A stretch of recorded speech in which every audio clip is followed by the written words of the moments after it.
This is a special bonus episode of Buckeyes Tomorrow Morning. Mentioned on the last show that there is a lot of stuff going on, and we are trying to cram 10 pounds of content into a 5-pound bag with the now just 9 days to go until the Rose Bowl.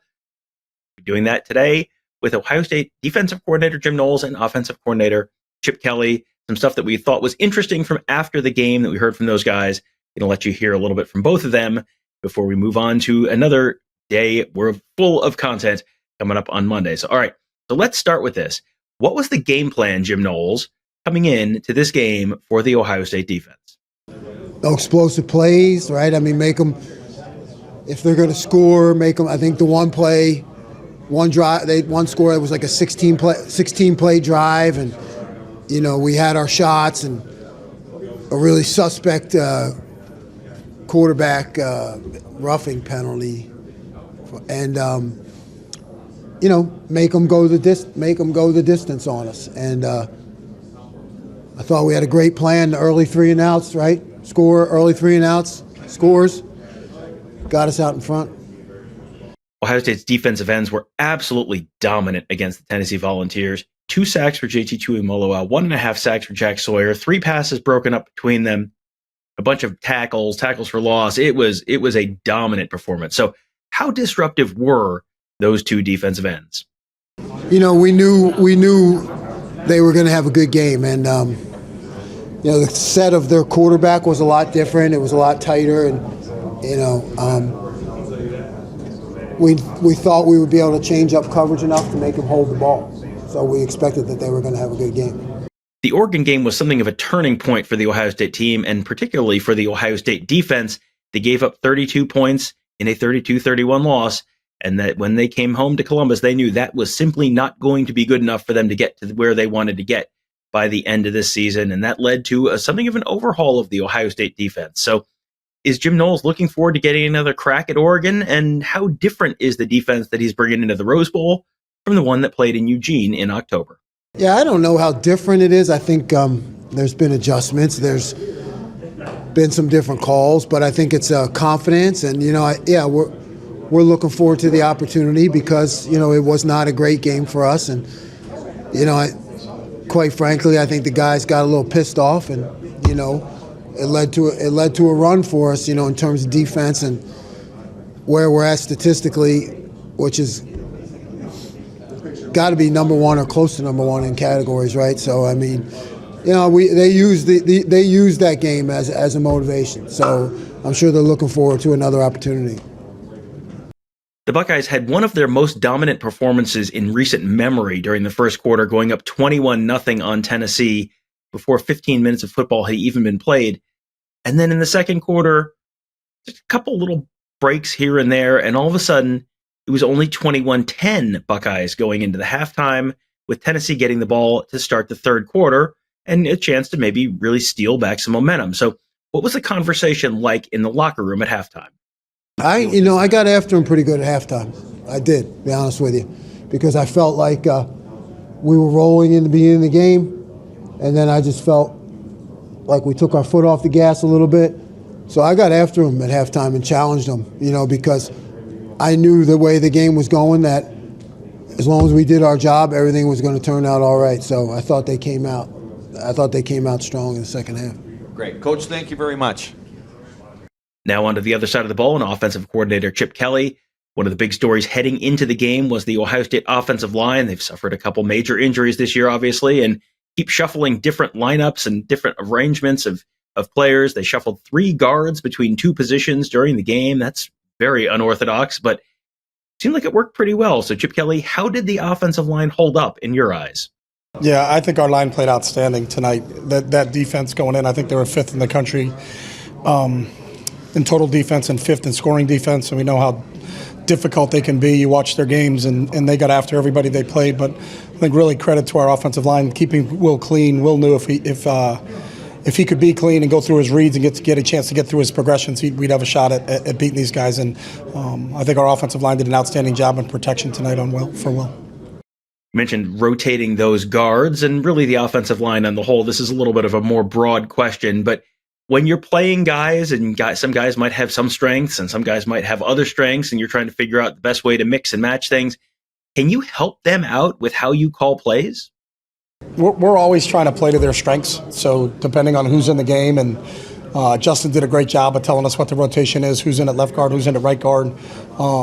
Everybody has strengths. Sometimes you try to hide a weakness or two, but I think we tried to play to all of their strengths. I think all three of those guys have strengths. I think just you don't get a ton. We get some feedback looking at the tablets and seeing some things, but I thought all three of those guys did a nice job. We'll break the film down early tomorrow and get a grade on them and get a look at them. But I think having depth at this point in time during the season is critical, and the fact that we got three guys in there that I think played at a pretty high level today was important for us.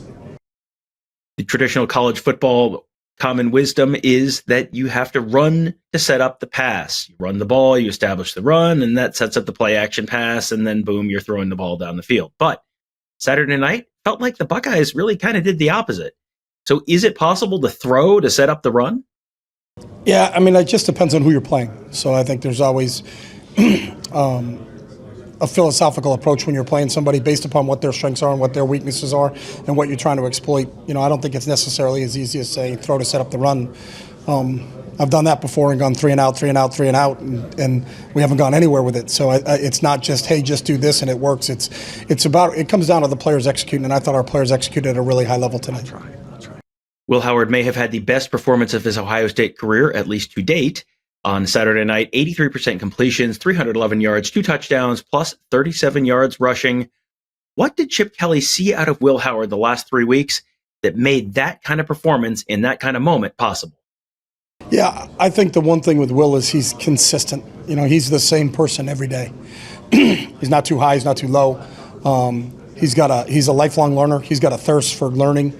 He's in every day. He's watching film, he's studying, he's always trying to get better, and can he get just a little bit better on a daily basis. But the one thing about Will, there's a consistency to his approach, and there's a consistency to how he is every single day in practice. He's not one of those guys that's low on one day, high on another day. He's not like that. He's kind of really steady in his approach to how he prepares for games, and I think that's what you see when he plays in a game like he did tonight. We have seen the Ohio State defense struggle at times this season. We've seen the Ohio State offense struggle at times this season. And then they also have looked like one of the best units in the country on both sides of the ball at various times. So when you see the team really put together a complete performance, defense looking dominant, the offense looking dominant, what does a dominating performance like that say about Ohio State's chances to play for and maybe even win a national title? Yeah, it says we're one of 8 teams left. Everybody is fighting for the same prize. And obviously, each game gets a little bit more amplified. But to win it all, you got to win the first one. And that was really the whole team's focus. And I thought Ryan did a great job with keeping everybody focused. It really wasn't talk about what are we going to do on January 20th, because January 20th didn't mean anything if we didn't take care of December 21st. I think our guys were laser focused on playing this game. Obviously, when you turn the tape on and you watch how talented Tennessee is, that got your attention right away. So, there was no looking past them to whoever is the next game. And obviously, we know we're going to go play the Oregon. And that was in the back, though. It was just all about Tennessee, because you got to win the first one to get going. So we'll regroup tomorrow. We'll look at the film, and then we'll start as quick as we can getting ready for the next one. And finally, they talked about this on the broadcast, and most Ohio State fans are probably well aware of it, but Ryan Day and Chip Kelly go way, way, way back to when Ryan Day was just a kid in Manchester, New Hampshire, and Chip Kelly was also in Manchester, New Hampshire at the same time and coaching football. They have a long and close relationship that spans decades. So Chip Kelly might be the best person on earth to answer this question. What was Ryan Day like the last 3 weeks? What did he see out of Day in the wake of that loss to Michigan, and that let him kind of turn things around and get them to the point where they got on Saturday night against Tennessee? And you're going to hear a little bit of a break in the audio for a second, and there's a quick follow-up question. It's kind of hard to hear. This one is just a clarification about whether he's talking about practice or games. No, I just saw the guy I've known since he was 5, and I told him a long time ago he's built for this, and he understands it. He understands the gravity of what his position is. He understands how everybody feels about Buckeye football, and rightly so. And he feels the same exact way. So I don't think anybody took the loss to the team up north harder than he took that loss. And that's just the type of person he is. But he also has to lead from the front. So it wasn't feel sorry for me and, hey, is everybody going to pick me up or are they going to make me feel better? It was like, no, we got to address this the right way. We got to look at what we did on film. We got to figure out how can we correct that. How do we put our positions? I think your job as a coach is to put your players in positions to make plays. We didn't do that in the last game, and we did a better job of that tonight. And then our players went out and won this football game. There's not one coach that played today. So the credit goes to those guys. They were awesome, and they were clicking on all cylinders. And when you start to call plays and Will can finish the play before you get it out, you know how dialed in you are. And I think that's what these 2 weeks were, as we're saying, hey, we're going to go to 9. And before I could even get the second part of the play out, and it was a 10-play word call, he had it. He knew what we were doing. And I think the buy-in, especially from the leaders here and our senior leaders, is tremendous. And I think that's what's going to propel us as we continue to move forward with the ultimate goal of trying to get to January 20th. In both.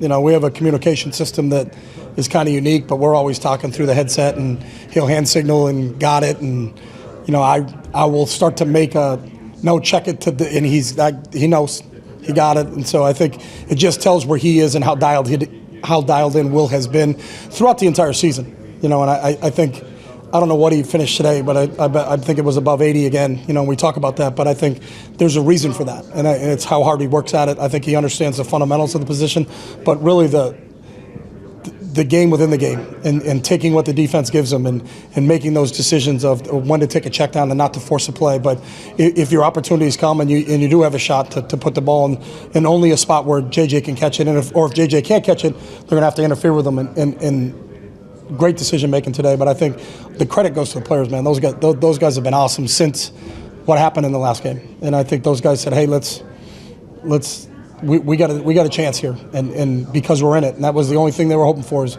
are we still in this tournament? If we're in the tournament, then let's go win it.